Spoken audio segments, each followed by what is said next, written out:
ജീവധാര ജീവമൊഴി കാൽവരിനാഥന്റെ സ്നേഹമൊഴി തിരുനിറത്താൽ ജീവനേകും യേശുനാഥന്റെ ജീവമൊഴി ജീവധാര ജീവധാര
പൊന്മുഖം കണ്ടാരാധിച്ചിടാം ശോഭയേറും നാട്ടിൽ വാനദൂതരത്ത് ശോഭയേറും നാട്ടിൽ വാനദൂതരത്ത് പൊന്മുഖം കണ്ടാരാധിച്ചിടാം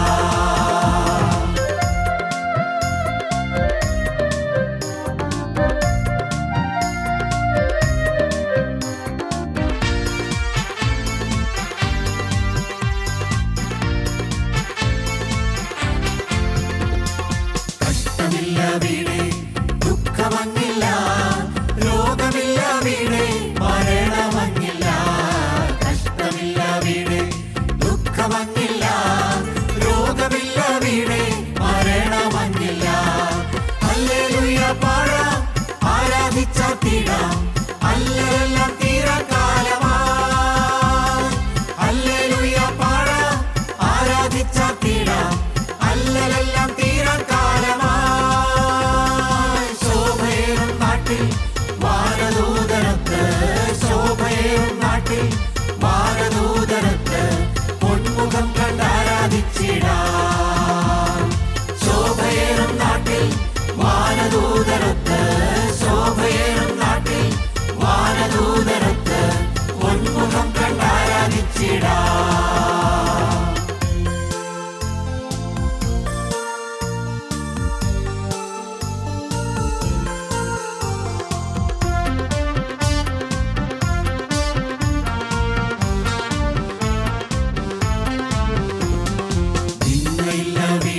പരിഹാസമങ്ങില്ല പീഡയില്ല വീടേ ഭീതിയുമില്ല നിന്നയില്ല വീടേ പരിഹാസമങ്ങില്ല പീഡയില്ല വീടേ ഭീതിയുമില്ല ഹല്ലേലൂയ പാടാം ആരാധിച്ചാത്തിടാം അല്ലെല്ലാം തീരകാലമായി ഹല്ലേലൂയ പാടാം ആരാധിച്ചാത്തിടാം അല്ലെല്ലാം തീരകാലമായി വാനദൂതരത്ത്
വാനദൂതരത്ത് ശോഭയേറും നാട്ടിൽ വാനദൂതരത്ത് പൊന്മുഖം കണ്ടാരാധിച്ചിടാം. ശോഭയേറും നാട്ടിൽ വാനദൂതരത്ത് ശോഭയേറും നാട്ടിൽ വാനദൂതരത്ത് പൊന്മുഖം കണ്ടാരാധിച്ചിടാം.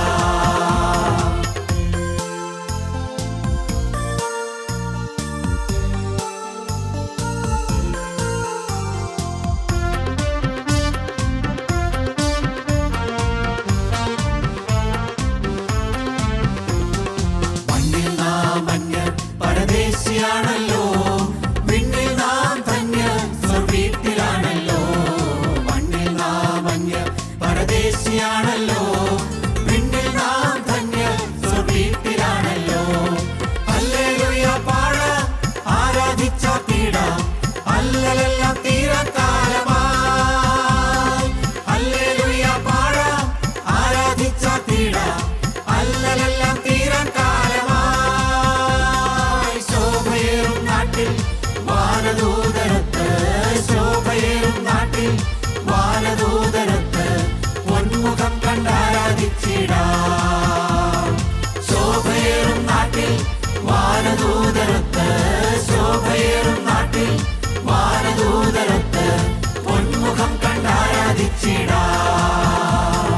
ശോഭയേറും നാട്ടിൽ വാനദൂതരത്ത് ശോഭയേറും നാട്ടിൽ വാനദൂതരത്ത് പൊന്മുഖം കണ്ടാരാധിച്ചിടാം. ദൈവ തിരുനാമത്തിന് മഹത്വമുണ്ടാകട്ടെ. കർത്താവായ യേശുക്രിസ്തുവിൻ്റെ ധന്യമായ നാമത്തിൽ എൻ്റെ സ്നേഹവന്ദനം അറിയിക്കുന്നു. ദൈവവചനത്തിൽ നിന്ന് ഒരു വാക്യം നമുക്ക് വായിക്കാം. യോഹന്നാൻ്റെ സുവിശേഷം 11-ാം അധ്യായം 43-44 വാക്യങ്ങൾ നമുക്കൊന്ന് വായിച്ച് കേൾക്കാം. ഇങ്ങനെ പറഞ്ഞിട്ട് അവൻ, ലാസറേ പുറത്തു വരിക എന്ന് ഉറക്കെ വിളിച്ചു. മരിച്ചവൻ പുറത്തു വന്നു. അവൻ്റെ കാലും കൈയും ശീല കൊണ്ട് കെട്ടിയും മുഖം റൂമാൽ കൊണ്ട് മൂടിയുമിരുന്നു. അവൻ്റെ കെട്ടഴിപ്പീൻ, അവൻ പോകട്ടെ എന്ന് യേശു അവരോട് പറഞ്ഞു. നമുക്കറിയാം, കർത്താവായ യേശുക്രിസ്തു ഈ ഭൂമിയിൽ തൻ്റെ ഭൗതിക ജീവിതകാലത്ത് സ്വന്തം കണ്ണിൽ നിന്ന് കണ്ണുനീർ വാർത്തതായി ഒരു വാക്യം നാം വേദപുസ്തകത്തിൽ വായിക്കുന്നുണ്ട്. അത് ഈ അധ്യായത്തിലെ 35-ാം വാക്യമാണ്. യേശു കണ്ണുനീർ വാർത്തു. യേശുവിൻ്റെ കണ്ണിൽ നിന്ന് കണ്ണുനീര് വരുവാൻ തക്കവണ്ണം യേശു സ്നേഹിച്ച ഒരു കുടുംബമായിരുന്നു ലാസറിൻ്റെ കുടുംബം. ആ കുടുംബത്തിലൊരു അനർത്ഥം വന്നപ്പോഴാണ് കർത്താവായ യേശുക്രിസ്തുവിൻ്റെ കണ്ണിൽ നിന്ന് കണ്ണുനീർ വാർന്നത്. നമുക്കറിയാം, തൻ്റെ പ്രിയ സ്നേഹിതനായിരുന്ന ലാസർ മരിച്ചു. ലാസർ രോഗിയായി കിടന്നപ്പോഴോ മരിച്ച സമയത്തോ കർത്താവായ യേശുക്രിസ്തുവിന് ഈ ഭവനത്തിലേക്ക് വരുവാനായിട്ട് സാധിച്ചില്ല. അവിടെ കർത്താവിനെ സ്നേഹിക്കുന്ന 3 ദൈവമക്കളെങ്കിലും ചുരുങ്ങിയതുണ്ടായിരുന്നു. മാർത്തയും മറിയയും സഹോദരനായ ലാസറും. എന്നാൽ ലാസറിനെ അടക്കം ചെയ്ത് 4-ാം ദിവസമാണ് കർത്താവായ യേശുക്രിസ്തു ആ ഭവനത്തിലേക്ക് വരുന്നത്. ഇപ്പോൾ മരിച്ചിട്ട് 4 ദിവസമായി. ഇനി യാതൊരു പ്രതീക്ഷയുമില്ല. പ്രതീക്ഷകളെല്ലാം അസ്തമിച്ചു. അത് യേശുവിൻ്റെ സ്നേഹിതനായ ഈ ലാസറിൻ്റെ സഹോദരിമാരുടെ വാക്കുകളിൽ നിന്ന് നമുക്ക് മനസ്സിലാവും. യേശു വരുന്നതായ സമയത്ത് അവർ പറയുന്നുണ്ട്, കർത്താവേ, നീ ഇവിടെ ഉണ്ടായിരുന്നുവെങ്കിൽ ഞങ്ങളുടെ സഹോദരൻ മരിക്കുകയില്ലായിരുന്നു. അവൻ രോഗിയായി കിടക്കുന്ന സമയത്ത് കർത്താവ് ഇവിടെ വന്നിരുന്നെങ്കിൽ ഞങ്ങളുടെ സഹോദരൻ മരിക്കില്ലായിരുന്നു എന്നാണ് ഈ സഹോദരിമാർ പറഞ്ഞത്. പക്ഷേ യേശു വന്നില്ല. ലാസർ മരിച്ചു. മരിച്ചപ്പോഴും യേശു വന്നില്ല. അടക്കുന്നതിന് മുമ്പെങ്കിലും യേശു വരുമെന്ന് പെങ്ങന്മാർ ഒന്ന് ആഗ്രഹിച്ചു കാണും. പക്ഷെ അതും നടന്നില്ല. കല്ലറയിൽ വെച്ചു. ഇപ്പോൾ കല്ലറയിൽ വെച്ചിട്ട് ഇതാ അടക്കം ചെയ്തിട്ട് 4 നാൾ കഴിഞ്ഞു. മരിച്ചിട്ട് 4 നാൾ കഴിഞ്ഞു. ഇനി ഒരു പ്രതീക്ഷയുമില്ല. ഇപ്പോൾ ശരീരം ചീഞ്ഞു തുടങ്ങി. അങ്ങനെ ഇരിക്കുന്ന ആ സമയത്താണ് കർത്താവായ യേശുക്രിസ്തു ആ ഭവനത്തിലേക്ക് വരുന്നത്. ദൈവമക്കളെ, യേശു വന്നു. കാര്യങ്ങളെല്ലാം നമുക്കറിയാവുന്നത് കൊണ്ട് ഞാൻ കൂടുതൽ വിശദീകരിക്കുന്നില്ല. യേശു അവനെ വെച്ചത് എവിടെയെന്ന് ചോദിക്കുന്നുണ്ട്. കല്ലറയുടെ അടുക്കിലേക്ക് സഹോദരിമാർ കർത്താവിനെ നയിച്ചു കൊണ്ടുപോകുന്നു. ഒരു കൂട്ടം യഹൂദന്മാരുമുണ്ട്, ചാർച്ചക്കാരുണ്ട്, അവരുടെ ബന്ധുമിത്രാദികളുണ്ട്. അങ്ങനെ ആ വലിയൊരു കൂട്ടം ഈ കല്ലറയുടെ വാതിൽക്കൽ വന്ന് നിൽക്കുകയാണ്. അപ്പോഴാണ് യേശു ആ കല്ലറയുടെ വാതിക്കൽ നിന്നുകൊണ്ട് പറയുന്നത്, ലാസറേ പുറത്തു വരിക എന്ന്. ലാസറേ പുറത്തു വരിക എന്ന് യേശു ഉറക്കെ വിളിച്ചു. അപ്പോൾ മരിച്ചവൻ പുറത്തു വന്നു. മരിച്ചിട്ട് 4 ദിവസമായ ലാസറ് ഒരു പ്രതീക്ഷയും ഇല്ലാതിരിക്കുന്ന ആ സമയത്ത് കർത്താവായ യേശുക്രിസ്തു വന്ന് അവൻ്റെ പേര് ചൊല്ലി വിളിക്കുമ്പോൾ മരിച്ചവൻ ഉയർത്തെഴുന്നേറ്റ് ഈ കല്ലറയുടെ മുമ്പിലേക്ക് വരികയാണ്. ഇതുപോലെയുള്ള ഒരു അനുഭവം, അങ്ങനെയുള്ളതായ സാഹചര്യത്തിലൂടെ പോകുന്ന ആരെങ്കിലും ഉണ്ടോ? വീട്ടിലെ ആരെങ്കിലും മരിച്ച് 4 ദിവസമായി, ഇനി അതിന് പ്രതീക്ഷയില്ലാത്തതുകൊണ്ട് ഉയർത്തെഴുന്നേൽക്കും, അതല്ല ഞാൻ ഉദ്ദേശിച്ചത്. നമ്മുടെ ജീവിതത്തിൽ അടഞ്ഞുപോയതായ, ഇനി ഒരിക്കലും തുറക്കുകയില്ല എന്ന് നിങ്ങൾ വിചാരിച്ചതായ, അങ്ങനെ അടഞ്ഞുപോയ അധ്യായമെന്ന് നിങ്ങൾ വിചാരിക്കുന്ന ജീവിതങ്ങളുണ്ടോ? പല രീതിയിൽ അധ്വാനിച്ചു നോക്കി, പല ഭാഗങ്ങളിൽ നിന്ന് കടം മേടിച്ചാണേലും എങ്ങനെയെങ്കിലും രക്ഷപ്പെടാൻ വേണ്ടി പല രീതിയിൽ ശ്രമിച്ചു നോക്കി. ഇല്ല, എല്ലാം നിരാശയിൽ ചെന്ന് അവസാനിക്കുന്നു. എല്ലാം വീണ്ടും കടത്തിൻ്റെ മേൽ കടം ചെന്ന് അവസാനിക്കുന്നു. ദൈവമക്കളെ, ഇങ്ങനെയുള്ളതായ അനുഭവത്തിലുള്ളവരുണ്ടോ? കുടുംബം നന്നാക്കാൻ നോക്കുമ്പോൾ ഓരോരുത്തരുടെ കുടുംബത്തിൽ എതിർത്ത് വരികയാണ്. ഞാനിത് പറയുന്നത് ചിലരുടെ എല്ലാം അനുഭവങ്ങൾ എൻ്റെ മനസ്സിലുള്ളത് കൊണ്ടാണ്. നേരെ വലിയ തെറ്റില്ലാതെ കുടുംബം മുമ്പോട്ട് പോകുമ്പോഴായിരിക്കും മക്കൾ അറിയാതെ ചെന്ന് ചില മയക്കുമരുന്ന് സംഘങ്ങളിൽ പെടുന്നത്, വലിയ വലിയ മയക്കുമരുന്നിൻ്റെ റാക്കറ്റിൽ ചെന്ന് പെടുന്നത്. ആ കുടുംബത്തിൻ്റെ താളം തെറ്റുന്നു, ആ കുടുംബം തകർന്നു പോകുന്നു, അവർക്ക് പിന്നെ രക്ഷപ്പെടാൻ പറ്റാത്ത അവസ്ഥയിലേക്ക് മാറിപ്പോകുന്നു. ദൈവമക്കളെ, ഇങ്ങനെയുള്ളതായ ബന്ധനങ്ങളിൽ പെടുന്ന ആളുകൾ നല്ല രീതിയിൽ ചെറുപ്പം മുതലേ വളർത്തിക്കൊണ്ട് വന്നതാണ്. മാതാപിതാക്കന്മാർ പറയുന്നത് അതുപോലെ അനുസരിച്ച് വന്ന മകളാണ്. പക്ഷേ വളർന്ന് അല്പം മുതിർന്നു വന്നപ്പോൾ അവൾ പഠിക്കാനായി ചില കോളേജുകളിലേക്കൊക്കെ പോയപ്പോൾ, അല്ലെങ്കിൽ യൂണിവേഴ്സിറ്റികളിലേക്കോ, അല്ലെങ്കിൽ ഒരു വലിയ സിറ്റിയിലേക്കൊക്കെ പോയി കഴിഞ്ഞപ്പോൾ അതുവരെയുള്ള അവളുടെ കാഴ്ചപ്പാടുകൾ മാറി. ഇപ്പോൾ മാതാപിതാക്കന്മാർ പറഞ്ഞാൽ അനുസരിക്കില്ല. അവൾക്ക് അവളുടേതായ ഒരു ലോകം. മാതാപിതാക്കന്മാർ നീറുന്ന ഹൃദയത്തോടെ ജീവിക്കുന്നു. വീട്ടിൽ പലപ്പോഴും വരില്ല, അവളുടെ തോന്നിയതുപോലെ നടക്കുകയാണ്. ഇങ്ങനെ ദുരിതത്തിൽ ജീവിക്കുന്നതായ ധാരാളം ആളുകളുണ്ട്. പലതരത്തിലുള്ളതായ ബുദ്ധിമുട്ടുകളും വേദനകളും സഹിച്ചുകൊണ്ട് ജീവിക്കുന്നവരുണ്ട്. ഈ പ്രശ്നങ്ങൾക്കെല്ലാം എന്താണ് ഒരു പരിഹാരം? സമാധാനത്തിന് എന്താണ് ഒരു വഴി? ദൈവത്തിന് സ്തോത്രം. സമാധാനത്തിനുള്ള ഏക വഴി കർത്താവായ യേശുക്രിസ്തുവാണ്. യേശുക്രിസ്തുവിനെ ഹൃദയത്തിലേക്ക് സ്വീകരിച്ച് യേശുവിനെ ജീവിതം സമർപ്പിച്ചാൽ നമുക്ക് സമാധാനത്തോടെ ജീവിക്കാം. ഒരുപക്ഷെ പ്രശ്നങ്ങളോ പ്രയാസങ്ങളോ ചിലപ്പോൾ മാറണമെന്നില്ല, എന്നാൽ യേശു തരുന്ന സമാധാനം നമുക്ക് അനുഭവിക്കാം. പ്രശ്നങ്ങൾക്കൊരു നീക്കുപോക്ക് വരുന്നത് നമുക്ക് അനുഭവിക്കാം. ഈ പ്രശ്നങ്ങളുടെ എല്ലാം മധ്യത്തിലും സമാധാനത്തോടെ ജീവിക്കാൻ നമുക്ക് സാധിക്കും. ദൈവത്തിന് സ്തോത്രം. ഇവിടെ നാം കാണുന്നത് 4 ദിവസമായി കല്ലറയിൽ കിടക്കുന്ന ലാസർ, ആ ലാസറിൻ്റെ കല്ലറയുടെ മുമ്പിൽ വന്ന് കർത്താവായ യേശുക്രിസ്തു ലാസറയെ പുറത്തു വരിക എന്ന് പറയും, ഉറക്കെ വിളിച്ചു. നാം വായിക്കുന്നത് എങ്ങനെയാണ്? മരിച്ചവൻ പുറത്തു വന്നു, ലാസർ പുറത്തേക്ക് വന്നു. പക്ഷേ ഈ പുറത്തു വന്നതായ ലാസറിൻ്റെ ശരീരത്തിലേക്ക് നാം നോക്കുമ്പോൾ അവിടെ വേറെ ചില പ്രശ്നങ്ങളുണ്ട്, പ്രയാസങ്ങളുണ്ട്. എന്താണത്? അവൻ്റെ കാലും കൈയും ശീല കൊണ്ട് കെട്ടിയും മുഖം റൂമാൽ കൊണ്ട് മൂടിയും ഇരുന്നു. അവൻ്റെ കെട്ടഴിപ്പിൻ. യേശുക്രിസ്തുവിൻ്റെ വചനം കേട്ട് ജീവൻ പ്രാപിച്ച് ആ കല്ലറയുടെ വെളിയിലേക്ക് വന്നവനാണ് ലാസർ. പക്ഷേ ശരീരത്തിലെ കെട്ടുകൾ മാറിയിട്ടില്ല. കൈയും കാലും കെട്ടിയിരിക്കുന്നു, മുഖം റൂമാൽ കൊണ്ട് മറച്ചിരിക്കുന്നു. ദൈവമക്കളെ, ജീവൻ കിട്ടി, പക്ഷെ കെട്ടുകൾ കഴിഞ്ഞിട്ടില്ല. ആത്മീയ ജീവിതത്തിലും ഇങ്ങനെ ഒരു അനുഭവമുണ്ട്. വചനം കേട്ട് യേശുക്രിസ്തുവിൻ്റെ കരങ്ങളിലേക്ക് ജീവിതം സമർപ്പിക്കുന്നു എന്ന് നാം പറഞ്ഞ് ക്രിസ്തുവിൻ്റെ കരങ്ങളിലേക്ക് ജീവിതം സമർപ്പിച്ച് ജീവിതത്തിലുള്ളതായ പാപവഴികളോട് യാത്ര പറഞ്ഞ് ഈ വചനപ്രകാരം ജീവിക്കാൻ തുടങ്ങുമ്പോഴും നമ്മൾ ഓർത്തുകൊള്ളണം, നമ്മുടെ ജീവിതത്തിൽ പല കെട്ടുകളുമുണ്ട്. അത് പെട്ടെന്ന് അങ്ങ് മാറുന്ന ഒരു കെട്ടുകളല്ല പലതും. ഞാൻ മനോഹരമായ ഒരു കഥ വായിച്ചിട്ടുണ്ട്. ഒരു വ്യക്തി വളർത്തുന്നതായ കുറച്ച് കിളികളും ആ കിളികളെ വളർത്താൻ ഒരു കൂടുമുണ്ട്. ഈ കിളികൾ മുട്ടയിട്ട് തുടങ്ങി. ആ കിളിക്ക് അകത്തേക്ക് പ്രവേശിക്കാനും പുറത്തേക്ക് ഇറങ്ങാനും ഒരു ചെറിയ വാതിലുണ്ട്. ഒരു ദിവസം ആരും അറിയാതെ ഇതിൻ്റെ അകത്തേക്ക് ഒരു പാമ്പും കുഞ്ഞ് കയറിപ്പോയി. ഒരു പാമ്പിൻ്റെ കുഞ്ഞ് അകത്തേക്ക് കയറിപ്പോയി. അപ്പോൾ ഈ കിളിക്ക് കഴിക്കാനുള്ളതായ ആഹാരം അത് വെച്ചു കൊടുക്കും. ചിലപ്പോൾ കിളിക്ക് കുടിക്കാനുള്ളതായ വെള്ളം വെച്ച് കൊടുക്കും, ചിലപ്പോൾ പാല് വെച്ച് കൊടുക്കും. ഈ കിളിക്കുഞ്ഞുങ്ങൾ ഇത് കഴിക്കുന്നതിൻ്റെ ഒപ്പം തന്നെ ഇത് അകത്ത് കയറിയ പാമ്പും കുഞ്ഞും ഇത് കഴിക്കാൻ തുടങ്ങി. ഇതിനകത്തേക്കും പുറത്തേക്കും വരാനുള്ളതായി വാതിൽ തീരെ ചെറുതാണ്. കാരണം കിളികളുടെ ആ വലിപ്പത്തിനനുസരിച്ചാണല്ലോ. ഏതാനും നാളുകൾ കഴിഞ്ഞപ്പോൾ ഈ പാമ്പ് കുഞ്ഞ് ഇതിൻ്റെ അകത്തിരുന്ന് വലുതായി. ആ പാമ്പ് നല്ല മുഴുത്ത ഒരു വലിയ പാമ്പായി മാറി. പക്ഷേ ഇപ്പോൾ ഈ വാതിൽ തുറന്നാൽ ആ വാതിലിലൂടെ പാമ്പിന് പുറത്തേക്ക് കടക്കാൻ പറ്റില്ല. കാരണം ആ വാതിലിനേക്കാൾ വലിപ്പത്തിലായി ഈ പാമ്പ്. പിന്നീട് ഈ കിളിയെ വളർത്തുന്ന ഉടമസ്ഥൻ നോക്കുമ്പോൾ താൻ വളർത്തിക്കൊണ്ട് വന്ന അത്രയും കിളികളെ കാണുന്നില്ല. ഓരോ ദിവസവും കിളികളുടെ എണ്ണം കുറഞ്ഞു വരുന്നത് പോലെ തോന്നുന്നു. ഇദ്ദേഹത്തിന് സംശയമായി. അദ്ദേഹം ആ കൂട് ശരിയായ രീതിയിലൊന്ന് വാതിൽ തുറന്ന് പരിശോധിച്ചപ്പോഴാണ് മനസ്സിലായത്, ഇതിൻ്റെ അകത്ത് വലിയൊരു പാമ്പ്. ഇതെപ്പോൾ കയറി? കാരണം ഇത്രയും വലിയൊരു പാമ്പിന് ഈ ഒരു ചെറിയ വാതിലിലൂടെ അകത്തേക്ക് കയറാൻ കഴിയില്ല, തുളയിലൂടെ അകത്തേക്ക് കയറാൻ കഴിയില്ല. ഇത് നമ്മുടെ ജീവിതത്തിൽ സംഭവിക്കുന്ന ഒരു അപകടമാണ്. നമ്മുടെ ജീവിതത്തിലേക്ക് ഈ പാമ്പാകുന്ന പിശാച് ഒരു ചെറിയ പാപം വഴി അകത്തേക്ക് പ്രവേശിക്കും.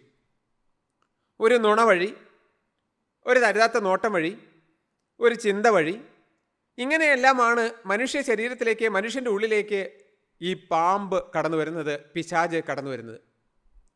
ഈ അകത്തേക്ക് പാമ്പ് കയറിക്കഴിഞ്ഞാലോ പിന്നെ നാം അതിനുള്ളതായ വളം കൊടുക്കുകയാണ്, അവനുള്ളതായ ആഹാരം കൊടുക്കുകയാണ്. നമ്മുടെ കണ്ണിന് ഇഷ്ടപ്പെട്ടതൊക്കെ കാണുക, നമ്മുടെ വായ്ക്ക് ഇഷ്ടപ്പെട്ടതൊക്കെ പറയുക, നമ്മൾ ചിന്തിക്കുന്നതൊക്കെ ചെയ്യുക, പ്രവർത്തിക്കുക. അങ്ങനെ പിശാചിൻ്റെ ഒരു അടിമയായി നാം മാറുന്നു. ഇപ്പോൾ പ്രകടമായ വലിയ വലിയ പാപങ്ങളിലേക്ക് പോകുന്നു. കാരണം പാമ്പ് അകത്തിരുന്ന് മുഴുത്തു, പാമ്പ് അകത്തിരുന്ന് വലുതായി. ഇപ്പോൾ ആ പാമ്പിൻ്റെ തനി സ്വഭാവം എന്തും ചെയ്യാൻ മടിയില്ലാതെ സകലതും തകർത്ത് തരിപ്പണമാക്കി ജീവിക്കുന്ന ഒരവസ്ഥയിലേക്ക് മനുഷ്യൻ മാറി. എന്നാൽ ആ വ്യക്തി യേശുക്രിസ്തുവിൻ്റെ വചനം കേട്ട് മാനസാന്തരപ്പെട്ട് കഴിയുമ്പോൾ എന്ത് സംഭവിക്കുന്നു? ഈ പാമ്പ് അങ്ങ് ഇറങ്ങി പോകുന്നില്ല. പെട്ടെന്ന് ഈ പാമ്പിനെ കൊല്ലേണ്ടതുണ്ട്. കാര്യം ജീവൻ കിട്ടി. ഈ പാമ്പ് അകത്ത് കിടക്കുന്നതായ പാമ്പ് അതിനെ വചനം കേട്ടു. നമ്മൾ ആ പാമ്പിനോട് യാത്ര പറഞ്ഞു, പിശാചിനോട് യാത്ര പറഞ്ഞു. പക്ഷെ ആ പാമ്പ് പെട്ടെന്നൊന്നും ഇറങ്ങിപ്പോവില്ല. ഒരു മാനസാന്തരം വന്നു എന്നുള്ളത് കൊണ്ട് പെട്ടെന്ന് തന്നെ ഒരു മനുഷ്യൻ വിശുദ്ധനായി തീരുന്നില്ല. അവൻ്റെ ജീവിതത്തിലുള്ള സകല പാപങ്ങളും മാറി അവൻ പെട്ടെന്ന് തന്നെ ഒരു വിശുദ്ധനായി മാറുന്നില്ല. അകത്ത് കിടക്കുന്ന ഈ പാമ്പിനെ പട്ടിണിക്ക് ഇടണം ഇനി. കാരണം ഇപ്പോൾ ഉള്ള വലിപ്പത്തോടു കൂടി പാമ്പിനെ പുറത്തേക്ക് കളയാൻ കഴിയില്ല. ദൈവമക്കളെ, അതിന് ഉപവാസത്തോടെ പ്രാർത്ഥിക്കണം. അതിന് ദൈവസന്നിധിയിൽ നമ്മളെ തന്നെ എന്നും സമർപ്പിച്ചുകൊണ്ടിരിക്കണം. ഈ പാമ്പിൻ്റെ ചിന്തകളെയെല്ലാം നമ്മൾ യേശുക്രിസ്തുവിൻ്റെ നാമത്തിൽ അടക്കിക്കൊണ്ടിരിക്കണം. അങ്ങനെ ആത്മാവിൽ വളരുമ്പോൾ അകത്തുള്ളതായ പാമ്പ് മെലിഞ്ഞ് ചാകും. അങ്ങനെ ചത്ത് കഴിയുമ്പോൾ മാത്രമേ ആ പാമ്പിനെ എടുത്ത് കളയുകയുള്ളൂ. ഈ മാനസാന്തരത്തിൻ്റെ അനുഭവത്തിലേക്ക് വന്നാലും ഉള്ളിൽ കെട്ടുകളുണ്ടെന്നാണ് ഞാൻ പറഞ്ഞു വന്നത്. ഇവിടെ നാം ലാസറിനെ കാണുന്നത്, ലാസറിന് ജീവൻ കിട്ടി, പക്ഷെ അകത്ത് കെട്ടുകിടക്കുകയാണ്. ആ ലാസറിൻ്റെ ശരീരത്തിൽ കെട്ടുകളാണ്. ആ കെട്ടുകൾ പലപ്പോഴും നമ്മുടെ ആത്മീയ ജീവിതത്തിലെ നടപ്പിന്, ആത്മീയ ജീവിതത്തിലെ മുന്നോട്ട് പോക്കിന് തടസ്സമാണ്. കാരണം കെട്ടുകിടക്കുന്ന എവിടെയൊക്കെയാണെന്ന് അറിയാമോ? അവൻ്റെ കൈയും കെട്ടിക്കിടക്കുന്നു, കാലും കെട്ടിക്കിടക്കുന്നു, മുഖവും കെട്ടിക്കിടക്കുന്നു. ദൈവമക്കളെ, മാനസാന്തരത്തിൻ്റെ അനുഭവത്തിലേക്ക് വന്നാലും അവർക്ക് സ്വസ്ഥമായി നടക്കാൻ കഴിയുന്നില്ല. പാപം ജീവിതത്തിൽ നിന്ന് മാറിയ ഒരു അനുഭവത്തിൽ അവർക്ക് ജീവിക്കാൻ സാധിക്കുന്നില്ല, നടക്കാൻ സാധിക്കുന്നില്ല. പല ബന്ധനങ്ങളും പല കെട്ടുകളും അവരെ പിന്തുടരുകയാണ്. ഹൃദയത്തിൽ നിന്ന് യേശുക്രിസ്തുവിനെ സ്തുതിക്കാൻ പറ്റുന്നില്ല, കാരണം നാവിൽ കെട്ടുകിടക്കുകയാണ്. ദൈവമക്കളെ, ഇത് ക്രിസ്തുവിന് ജീവിതം സമർപ്പിച്ചവരുടെ ജീവിതത്തിൽ വരുന്ന ഒരു അപകടം തന്നെയാണ്. ഇന്ന് നമ്മൾ തിരിച്ചറിയണം, ഞാൻ മാനസാന്തരപ്പെട്ടില്ലേ, ഞാൻ ക്രിസ്തുവിന് ജീവിതം സമർപ്പിച്ചില്ലേ, ഞാൻ പാപത്തോട് യാത്ര പറഞ്ഞില്ലേ, ഇനി എനിക്കൊന്നും പേടിക്കേണ്ടതില്ല, ഒന്നും ഭയപ്പെടേണ്ടതില്ല എന്ന് പറഞ്ഞ് നാം ജീവിക്കരുത്. യേശുക്രിസ്തുവിന് ജീവിതം സമർപ്പിച്ചവർ, മാനസാന്തരത്തിൻ്റെ അനുഭവത്തിലേക്ക് വന്നവർ സൂക്ഷ്മതയോടെ വേണം ഈ ഭൂമിയിൽ ജീവിക്കുവാൻ. അവരുടെ വായിൽ നിന്ന് വരുന്ന വാക്കുകളെ അവർ സൂക്ഷിക്കണം. ദൈവമക്കളെ, ഇതെല്ലാം ഞാൻ എന്നോട് തന്നെ പറയുന്ന കാര്യങ്ങളാണ്. എൻ്റെ ജീവിതത്തിൽ ഞാൻ പ്രാർത്ഥിച്ചു കൊണ്ടിരിക്കുമ്പോൾ കർത്താവിനോട് എപ്പോഴും പറയുന്നതാണ്, കർത്താവേ, ഞാൻ ഈ പറയുന്ന കാര്യങ്ങളൊക്കെ ഇത് എനിക്കാണ് ബാധകം, എൻ്റെ ജീവിതത്തിൽ നിന്നത് മാറേണ്ടതുണ്ട്. ദൈവമക്കളെ, ഞാനിത് തിരിച്ചറിഞ്ഞുകൊണ്ട് തന്നെയാണ് നിങ്ങളുടെ മുമ്പാകെ നിൽക്കുന്നത്, നിങ്ങളോടിത് സംസാരിക്കുന്നതും. ദൈവമക്കളെ, നമ്മുടെ ജീവിതത്തിൽ ഒരു മാനസാന്തരം കിട്ടിയല്ലോ എന്നുള്ളത് കൊണ്ട് അത് സന്തോഷ വിഷയം തന്നെയാണ്, അതൊരു മഹാഭാഗ്യമാണ്. മാനസാന്തരം കിട്ടുക എന്ന് പറയുന്നത് ഒരു മനുഷ്യൻ്റെ ജീവിതത്തിൽ ഈ ഭൂമിയിൽ വെച്ച് ലഭിക്കാവുന്നതിൽ വെച്ച് ഏറ്റവും മഹത്വകരമായ ഒരു അനുഭവമാണ്, ഏറ്റവും വലിയ ഭാഗ്യമാണ്. കോടിക്കണക്കിന് രൂപ കിട്ടുന്നതിനേക്കാൾ, ഒരു സമ്പന്നനായി തീരുന്നതിനേക്കാൾ എത്രയോ വലുതാണ് മാനസാന്തരത്തിൻ്റെ അനുഭവത്തിലേക്ക് വരിക എന്ന് പറഞ്ഞാൽ. പക്ഷേ ഒരു മാനസാന്തരം കിട്ടി എന്നുള്ളത് കൊണ്ടോ കെട്ടുകൾ അഴിയുന്നുണ്ടോ? ഇല്ല ദൈവമക്കളെ. അത് ദൈവസന്നിധിയിൽ തിരിച്ചറിഞ്ഞ് നമ്മുടെ ജീവിതത്തിൽ പിന്നീടുള്ളതായ നമ്മുടെ ജീവിതത്തിൽ വരുന്നതായ ഓരോ സ്വഭാവങ്ങൾ കൂടെ നമ്മൾ തിരിച്ചറിയണം. ഈ പാമ്പ് ഇപ്പോഴും അകത്തുണ്ട്, ഈ സ്വഭാവം ഇപ്പോഴും അകത്തുണ്ട്, ഈ ദുഷിച്ച സ്വഭാവങ്ങളൊക്കെ എൻ്റെ ഉള്ളിലുണ്ട്, മറ്റുള്ളവരെ ദുഷിക്കുന്നതായ വാക്കുകൾ പറയുന്നതായ ആ സ്വഭാവം എൻ്റെ ഉള്ളിലുണ്ട്. ദൈവമക്കളെ, ഇതെല്ലാം ദൈനംദിന ജീവിതത്തിൽ ക്രിസ്തുവിൻ്റെ കരങ്ങളിലേക്ക് കൊടുത്തുകൊണ്ട് ഏറ്റുപറഞ്ഞുകൊണ്ട് മുമ്പോട്ട് പോകുന്ന മനോഹര ജീവിതമാണ് ക്രിസ്തീയ ജീവിതം. ഒരു മാനസാന്തരം വന്നു എന്നുള്ളത് കൊണ്ട് കെട്ടുകളെല്ലാം മാറുന്നില്ല, അപ്പോഴും ബന്ധനമുണ്ട്. ലാസർ പുറത്തേക്ക് വന്നു, ആ കല്ലറയുടെ വാതിക്കൽ വരെ എത്തി, പക്ഷെ നടക്കാൻ പറ്റുന്നില്ല. അവിടം വരെ ആ ക്രിസ്തു വിളിച്ചത്, ലാസറെ പുറത്തു വരിക എന്ന് പറഞ്ഞോളൂ. പുറത്തു വന്നു. പുറത്തു വന്നിട്ട് കല്ലറയുടെ വാതിക്കൽ നിൽക്കുകയാണ്. ഇനി ലാസറിന് മുമ്പോട്ട് പോകാൻ വഴിയില്ല. കാരണം കാല് കെട്ടിവെച്ചിരിക്കുകയാണ്, കൈകൾ കെട്ടിവെച്ചിരിക്കുകയാണ്, മുഖം റൂമാൽ കൊണ്ട് മറച്ചിരിക്കുകയാണ്. ദൈവമക്കളെ, ആ സമയത്താണ് ശിഷ്യന്മാരോട് പറയുന്നത് അവൻ്റെ കെട്ടഴിപ്പീൻ എന്നുള്ളത്. ഇനി വേറൊരാളെ നമുക്കൊന്ന് ശ്രദ്ധിക്കാം, നമുക്കൊന്ന് വായിക്കാം. 1 രാജാക്കന്മാർ 19 അധ്യായം 3-4 വാക്യങ്ങൾ. അവൻ ഭയപ്പെട്ടു, എഴുന്നേറ്റു, ജീവരക്ഷയ്ക്കായി പുറപ്പെട്ടു. നാം ഇത് വായിക്കുന്നത് ആരെക്കുറിച്ചാണെന്നറിയാമോ? ഏലിയാവിനെ കുറിച്ചാണ്. ഏലിയാവിൻ്റെ ദൈവമെന്നാണ് ദൈവം അറിയപ്പെടുന്നത്. അത്ര മഹാനായ മഹത്വകരമായ ശുശ്രൂഷ ചെയ്തതായ വിശ്വാസവീരനായ ഒരു വ്യക്തിയാണ് ഏലിയാവ്. പക്ഷേ ആ ഏലിയാവിനെ കുറിച്ച് നാം ഇപ്പോൾ വായിച്ചു കേട്ടത്, ഒരിക്കൽ കൂടി നമുക്ക് ആ വാക്കൊന്ന് വായിച്ചു കേൾക്കാം. 19:3-4. അവൻ ഭയപ്പെട്ടു, എഴുന്നേറ്റ് ജീവരക്ഷയ്ക്കായി പുറപ്പെട്ടു. ഭയപ്പെട്ടു, ജീവരക്ഷയ്ക്കായി എഴുന്നേറ്റ് പുറപ്പെടുകയാണ്. ആദ്യം നാം കണ്ടത് മരണത്തിൻ്റെ കെട്ടിൽ നിന്ന് രക്ഷപ്പെട്ടതായ ലാസറിൻ്റെ ജീവിതത്തിൽ പിന്നെയും ചില കെട്ടുകൾ ഉണ്ടായിരുന്നു എന്നുള്ളതാണ്. ഇവിടെ നാം കാണുന്നത് നിരാശയുടെ കെട്ടാണ്. ഇത് ധൈര്യത്തോടുകൂടി യേശുക്രിസ്തുവിൻ്റെ വേല ചെയ്ത, ദൈവത്തിൻ്റെ വേല ചെയ്തതായ ഏലിയാവിനെ കുറിച്ചാണ് നാം വായിച്ച് കേൾക്കുന്നത്. ദൈവമക്കളെ, ഏലിയാവിന് ഇതിനു മുമ്പ് ഏലിയാവ് എവിടെയായിരുന്നു എന്നറിയാമോ? 17 അധ്യായത്തിൻ്റെ 1 വാക്യത്തിൽ ആഹാബ് രാജാവിൻ്റെ മുമ്പിൽ ധൈര്യത്തോടെ പോയ വ്യക്തിയാണ്. രാജാവിനെ പോലും ഭയമില്ലാതെ ദൈവത്തിൻ്റെ വചനവുമായി ആഹാബ് രാജാവിൻ്റെ മുമ്പിലേക്ക് ചെന്ന വ്യക്തിയാണ്. ഒരു രീതിയിൽ പറഞ്ഞാൽ ആഹാബ് രാജാവിനെ വെല്ലുവിളിച്ച വ്യക്തിയാണ്. ഇനി ഞാൻ പറഞ്ഞിട്ടല്ലാതെ ഈ മഴ പെയ്യില്ല എന്ന് വ്യക്തമായ ആഹാബ് രാജാവിനോട് പറഞ്ഞ വ്യക്തിയാണ്. അന്ന് രാജാവിൻ്റെ കൊട്ടാരത്തിൽ കയറി ചെന്ന് രാജാവിൻ്റെ മുമ്പിൽ നിന്ന് ധൈര്യത്തോടെ ഈ വാക്ക് പറയാൻ ഒരു മടിയും ഉണ്ടായില്ല. അത്ര ധൈര്യമുണ്ടായിരുന്നു. പക്ഷേ മുമ്പോട്ട് പോയി കഴിഞ്ഞപ്പോൾ എന്ത് സംഭവിച്ചു? ആഹാവിൻ്റെ ഭാര്യയായ ഈസബേല് അയച്ചതായ ഒരു ദൂതൻ്റെ മുമ്പിൽ ഏലിയാവ് ചൂളിപ്പോയി. ഏലിയാവ് ഭയപ്പെട്ടു പോയി. 19 വാക്യത്തിൻ്റെ 1 വാക്യം നമുക്കൊന്ന് വായിച്ച് കേൾക്കാം. ഏലിയാവ് ചെയ്തതൊക്കെയും അവൻ സകല പ്രവാചകന്മാരെയും വാൾ കൊണ്ടുവന്ന വിവരമൊക്കെയും ആഹാബ് ഇസബേലിനോട് പറഞ്ഞു. ഇസബേൽ ഏലിയാവിൻ്റെ അടുക്കൽ ഒരു ദൂതനെ അയച്ചു. നാളെ ഈ നേരത്ത് ഞാൻ നിൻ്റെ ജീവനെ അവരിൽ ഒരുത്തൻ്റെ ജീവനെ പോലെ ആക്കുന്നില്ല എങ്കിൽ ദേവന്മാർ എന്നോട് തക്കവണ്ണവും അധികവും ചെയ്യുമാറാകട്ടെ എന്ന് പറയിച്ചു. എന്താണ് ആഹാബ് എൻ്റെ ഭാര്യയായിരിക്കുന്ന ഈസബേൽ പറയുന്നത്?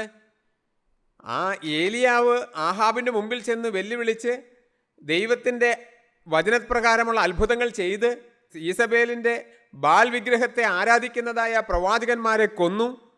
അപ്പോൾ ഈസബേലിന് വൈരാഗ്യം ഹൃദയത്തിൽ വന്നു. ദൂതനെ അറിയിച്ചിട്ട് പറയുകയാണ്, നീ കൊന്ന എൻ്റെ പ്രവാചകന്മാരുണ്ടല്ലോ, അവരിൽ ഒരാളെ പോലെ നാളെ ഈ സമയത്തിന് മുമ്പ് നിന്റെ ജീവന് ഞാൻ നഷ്ടപ്പെടുത്തും എന്നാണ് പറഞ്ഞത്. ഇത് കേട്ടപ്പോഴേക്കും ഏലിയാവ് ഭയപ്പെട്ടു പോയി. ദൈവമക്കളെ, ഇങ്ങനെ ദൈവമക്കൾക്ക് സംഭവിക്കൂ?